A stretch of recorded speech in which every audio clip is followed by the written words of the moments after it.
The West has always had the idea of dividing China. Professor Bill Brown at Xiamen University attributed this to Western interference in the Taiwan Straits.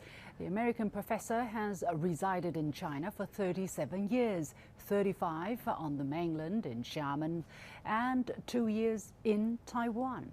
His story with China dates back to 1976 when he served in the U.S. Air Force on the island. A decade later, he brought his wife and 2 children to settle in Xiamen on the opposite side of the Straits, becoming Fujian's first foreign permanent resident. How does he view today's situation across the waters? Earlier, I sat down with Professor Brown in Xiamen and I started by asking him what's behind the so-called Taiwan independent forces on the island.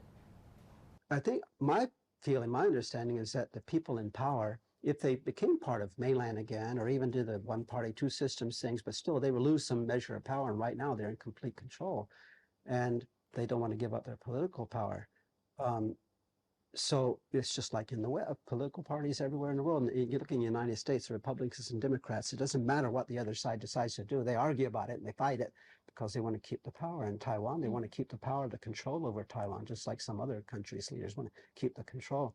So they're not considering, I think, the benefit of the people, this political power. But the problem is that I think if some Western countries had not interfered a long time ago, like sending me to Taiwan, I think that the problem would have been resolved much earlier, because if you have a president of Taiwan and some big, powerful country promises them the moon if you separate from the mainland, and they want the power, that big country will give the Taiwan president, Taiwan party power, they go for that. But they don't understand that basically they're just pawns, because in the long run, the U.S., not U.S., but in the long run, the Western power's interest is not Taiwan, it's just keeping them as part of the contain China thing. The West has this idea of to first divide China, which didn't work, and then contain China, because the total focus is trade, control over, and since 1900, Senator Beveridge, since the Opium Wars,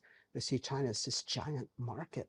They want to control the market, but they can't, so weaken it.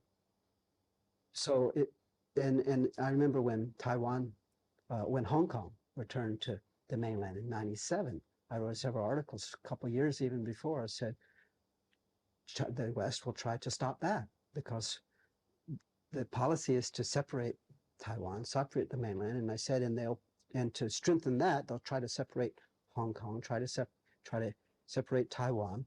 They'll also try to reinforce relationships with Vietnam, which they fought for years, because that's on the south, and they did. It's a big game, and they even call it a game. You know, the so-called great game where Russia and England and all these nations fought over Asian countries and killed probably millions, call it a great game. And today they still call it the new great game. And Taiwan's part of that great game.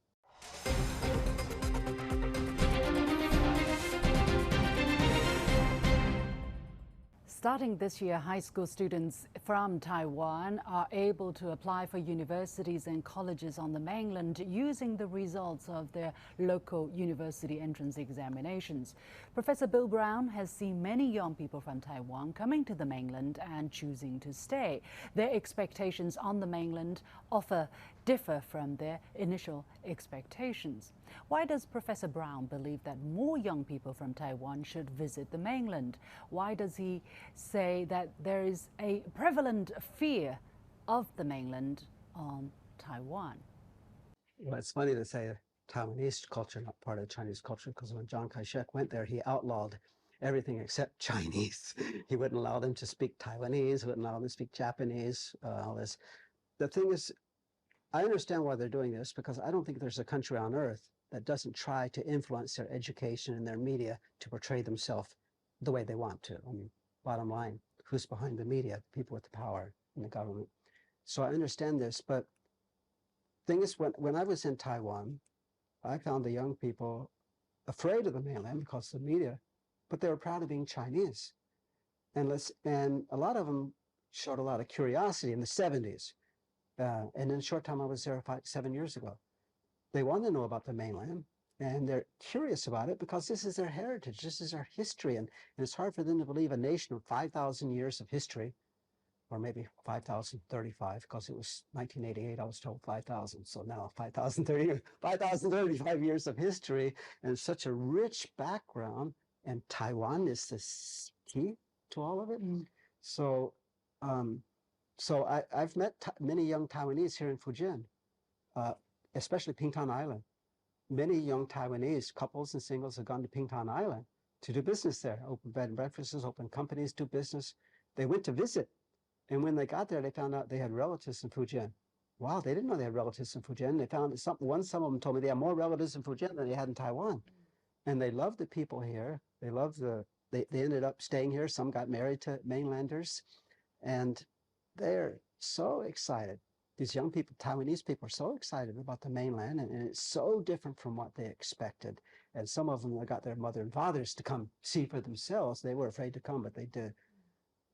So there is this fear in Taiwan now by the young people because that's what they're taught. Just like there's fear in the U.S. because that's what we were taught. I was taught that, and I don't know how you can combat that, because the education system in Taiwan controls that, and then the West controls the media. But I hope that in spite of all this mess between the mainland and Taiwan, that Fujian especially can continue to just be open to exchanges between Taiwan and mainland. This is what Xi Jinping emphasized 35 years ago. The more Taiwan young people come to the mainland and see it for themselves.